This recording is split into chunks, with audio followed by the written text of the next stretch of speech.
জয়নাম সাহেব, কেমন লাগছে বন্ধু? এটা কোথায়, একটু লোকেশনটা একটু বলো। বন্ধু আমার এই জয়নাম সাহেব সুন্দরভাবে বাসা চলে যাবে। এখন আমি খুলে দিচ্ছি, আপনারা দেখতে পাচ্ছেন এই যে একটা বেরোইছে, বেরোর সাথে সাথেই উড়াল দিল। আসসালামু আলাইকুম, আবারও চলে আসলাম আরেকটি ভিডিওতে। আপনাদের সকলকে জানাই স্বাগতম। আজকে আমরা আরেকটি টস করব। এবারে ডিস্টেন্সটা আর একটু বেশি। গত টসটা ছিল 17 কিলোমিটার। বাংলাদেশ ক্রীড়া শিক্ষা প্রতিষ্ঠান অর্থাৎ বিকেএসপি জিরানিতে অবস্থিত। আজকে আমরা জাম দিয়ে 25 কিলোমিটারে চলে যাব বাই রোডে। আর যদি বাই ইয়ারে হিসাব করি সেটা হচ্ছে 23 কিলোমিটার। এখন আমরা বাসে আছি। বাসে ওরা দেখেন খুবই শান্তশিষ্ট। ওরা বুঝতে পারছে যে আর একটা টসের জন্য ওরা যাচ্ছে। রাস্তায় মোটামুটি জ্যাম ছিল না, জ্যাম ক্লিয়ার। অসাধারণ একটা দৃশ্য সকালবেলার।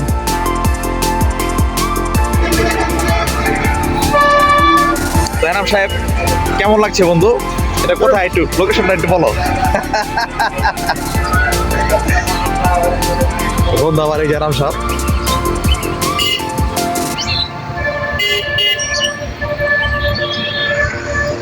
আমরা আজকে চলে আসলাম আমাদের কবুতরগুলো ছাড়তে।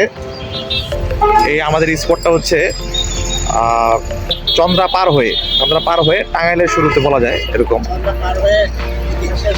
ইতিহাসের বাসের পাশাপাশি আমরা এই যে আমাদের স্বপ্নগুলো দেখেন এখানে সুন্দর মতো ওরা বসে আছে। কিছুক্ষণের মধ্যে ছেড়ে দিব। স্পটে চলে এসেছি।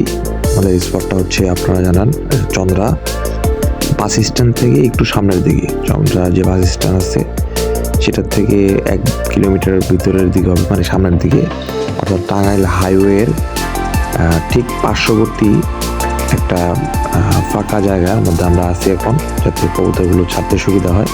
এমন একটা স্পট আমরা নির্বাচন করেছি যাতে সুন্দর মতো কবুতরগুলো আমরা ছাড়তে পারি এবং কবুতরগুলো অর্থাৎ রেসার যেগুলা আছে সেগুলা তাদের বাড়ির ডিরেকশনটা খুব সুন্দরভাবে পেয়ে যায়। এই জন্য আমরা একটু ফাঁকা স্থান নির্বাচন করেছি।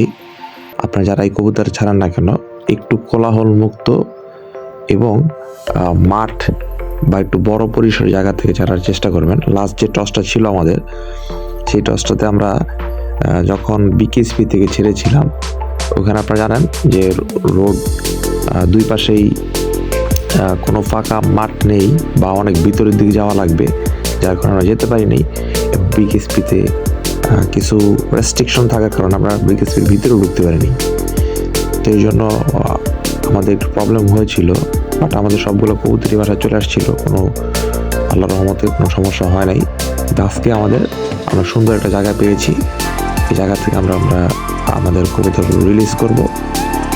আমরা কিছুক্ষণের মধ্যেই কবুতরগুলো ছেড়ে দিব। আপনারা দেখতে পাচ্ছেন অনেক সুন্দর একটা ওয়েদার, চমৎকার। আশেপাশের ভিউটা দেখেন, ফার্স্ট ক্লাস একটা ওয়েদার। সূর্য উঠে গেছে, বাজে প্রায় 7:30, একটু বেশি। কবুতরগুলো ছটফট করতেছে, কখন তারা বাসায় যাবে।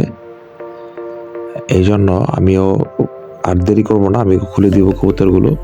আশা করি কবুতরগুলো সব সুন্দরভাবে বাসায় চলে যাবে। এখন আমি খুলে দিচ্ছি, আপনারা দেখতে পাচ্ছেন এই যে একটা বেরোইছে, বেরোর সাথে সাথেই উড়াল দিল। খুব সুন্দরভাবে চলে যাচ্ছে। আমরা বাসায় চলে আসছি অলরেডি। আপনারা দেখতে পাচ্ছেন এখানে 5টা কবুতর আসছে। আরেকটা আগেই লফটের ভিতরে প্রবেশ করেছিল, আমি যদি খেয়াল করিনি। তো আজকের ভিডিওটা আর বড় করবো না, আজকের ভিডিওটা এই পর্যন্তই। আবারও দেখা হবে আপনাদের সাথে। সে পর্যন্ত ভালো থাকুন, সুস্থ থাকুন। আসসালামু আলাইকুম ওয়া রাহমাতুল্লাহ।